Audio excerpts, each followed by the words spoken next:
اچھا سر، یہ بتائیں کہ آپ کا یہ جو کالج پرنسٹن کالج تھا، اس کی اچیومنٹس کیا کیا ہیں؟ اگر آپ بتائیں، کیونکہ کافی ٹائم ہو گیا لیکن پھر بھی۔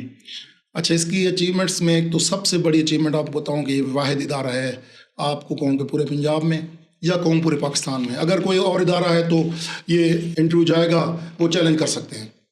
20 سال کے اندر صرف 1 سال ہے جب مسنگ ہوئی ہے، ہماری بورڈ میں پوزیشن نہیں تھی، اچھا ورنہ ماشاء اللہ 20 سال کے اندر اس ادارے نے 22 پوزیشن لی ہیں ماشاء اللہ۔ بورڈ میں، 6 پوزیشن لیا یونیورسٹی میں، 11 گولڈ میڈل مجھے ملے ہیں، بچیوں کو 20 میڈلز ملے، 40 لاکھ کے قریب ان کو نیٹ پرائز ملا وزیر اعلیٰ پنجاب کی طرف سے، 20 لاکھ ادارے کو ملا، اور جو ہم نصابی سرگرمیاں ہوتی ہیں اس میں پھر سینکڑوں کی تعداد میں ہماری طالبات نے بھی اور طلباء نے بھی انعام بھی وصول کیے، نقد انعام بھی وصول کیے، اور ساتھ ساتھ سرٹیفکیٹ بھی وصول کیے۔ اچھا سر، اسی سے میرا ایک سوال ہے کہ سر چھوٹے جو کالجز ہوتے ہیں وہ ہمیشہ نا باقی کالجز پہ الزام لگاتے ہیں کہ ان کی پوزیشنز اس وجہ سے آتی ہیں کہ بورڈ میں پیسے دے کے یا پھر کوئی اور لین دین کر کے پوزیشن لیتے ہیں، تو کیا اس میں کوئی سچائی ہے؟ ہاں، یہ آپ کا سوال بہت اچھا سوال ہے۔ شاید میں آپ کو یہ کہتا بھی کہ سوال اس طرح کا سوال پوچھے آپ، جی سر، کیونکہ یہ انٹرویو آن ایئر جائے گا اور میں چیلنج کے ساتھ کہہ رہا ہوں، جی سر، ہزاروں کی تعداد میں میرے اسٹوڈنٹ بھی سنیں گے، والدین بھی سنیں گے۔ میں پورے چیلنج کے ساتھ آج کہہ رہا ہوں آپ کو کہ میں کبھی ایگزامینیشن سینٹر میں نہیں گیا۔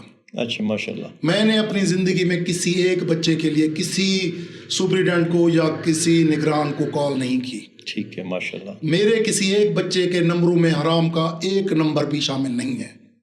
یہ ضرور ہوتا ہے، آپ کی بات صحیح ہے، ہوتا ہے، بالکل ہوتا ہے۔ سینٹر خریدے جاتے ہیں، اچھا، پیپر پہلے بھی آؤٹ ہوتے ہیں، بعد میں بھی سب کچھ ہوتا ہے، لیکن الحمدللہ ضمیر مطمئن ہے کہ آج تک کوئی ایک بندہ ایک نمبر کا بھی الزام نہیں لگا سکتا کہ پرنسٹن کالج کے کسی طالب علم کو یا کسی طالبہ کو ایک نمبر کی بھی حمایت حاصل ہوئی ہو۔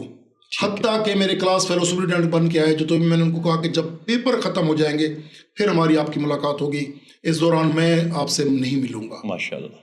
تو جب حلال کے ساتھ آپ روزی کماتے ہیں، یہی چیز سمجھاتے میں جو تو اسے تھک بھی گیا، سیدھی سی بات کہوں گا کہ مایوس ہو گیا۔ میں یہ بھی پوچھوں گا جی، یہ میں مایوس ہونے کی وجہ یہی تھی کہ میں تھک گیا یہ سمجھا کے کہ جہاں حلال حرام کا تصور اور جگہوں پہ ہے، وہی حلال حرام کا تصور یہاں مارکس میں بھی رکھیں۔ آپ کے بچوں کے نمبروں میں ایک نمبر بھی حرام کا شامل نہیں ہونا چاہیے۔ بالکل ایسا ہی ہے۔ جب نہیں ہوگا تو ان کی رزق میں بھی برکت ہوگی، ان کی تعلیم میں برکت ہوگی۔ بالکل۔ بہت سے لوگ آئے، بہت سی آفرز کی، یہ اتنے لاکھ لے کے آئے بیٹھے ہیں، بچے کو پاس کرواتے ہیں، یہ کراتے ہیں۔ میں نے کہا نہیں، ایسا نہیں ہوگا۔ آپ کسی کو سپرنٹینڈنٹ کو کال کر لیں، نگران کو کال، میں نے کہا میں نہیں کروں گا۔ اچھا، آپ نہ دلوائیں تعلیم، لیکن میں پڑھاؤں گا، میں گھنٹے کے بجائے 2 گھنٹے دے دوں گا۔ آپ کا بچہ کمزور ہے، میں اضافی ٹائم دے دوں گا، بغیر فیس کے میرے گھر میں آ کے پڑھ لے، اچھا، میں پڑھانے کے لیے تیار ہوں۔ لیکن کسی جگہ پہ اس کو انفیئر مین سے میں سپورٹ نہیں کروں گا کبھی بھی۔ تو ایجوکیشن سسٹم میں یہ ہوتا ہے، جو میرا کوشچن تھا، کیونکہ آج تک اس کو کوئی مانتا نہیں ہے، آپ فرسٹ ہیں جو اس کو مان رہے ہیں کہ میرا خیال ہے کہ بہت زیادہ ہوتا ہے۔ اچھا، بہت کچھ ہوتا ہے، کیونکہ آپ ایک ایڈمنسٹریٹر رہے ہیں تو بہت آپ کو کچھ ہوتا ہے۔ سمپلی میں بات کروں کہ پورا کا پورا سینٹر میں سپرنٹینڈنٹ، نگران سارے اپنی مرضی کے لگوائے جاتے ہیں۔ ایون بعض جگہوں پہ پیپر جو ہے وہ لیک بھی کیا جاتا ہے، مس کر دیے جاتے ہیں۔ جی آپ کوئی آبجیکٹو چھوڑ دیں، بعد میں جو ٹائم بچتا ہے اس میں بھی وہ فل کر دیے جاتے ہیں۔ بہت کچھ ہوتا ہے۔ اس کے علاوہ اتنا یہ ایک علیحدہ اور لمبا انٹرویو ہو جائے گا۔ یہ ایک میرے 1-2 آرٹیکلز بھی اخبار میں چھپے ہیں اس حوالے سے کہ جو ہمارا امتحانی نظام ہے اس کی جو خامیاں ہیں، اس میں پرائیویٹ مافیا بھی ہو جاتا ہے، باقی لوگ بھی ہو جاتے ہیں، بہت کچھ ہوتا ہے۔ میں یہی اتنا کہہ دوں کہ بہت کچھ ہوتا ہے۔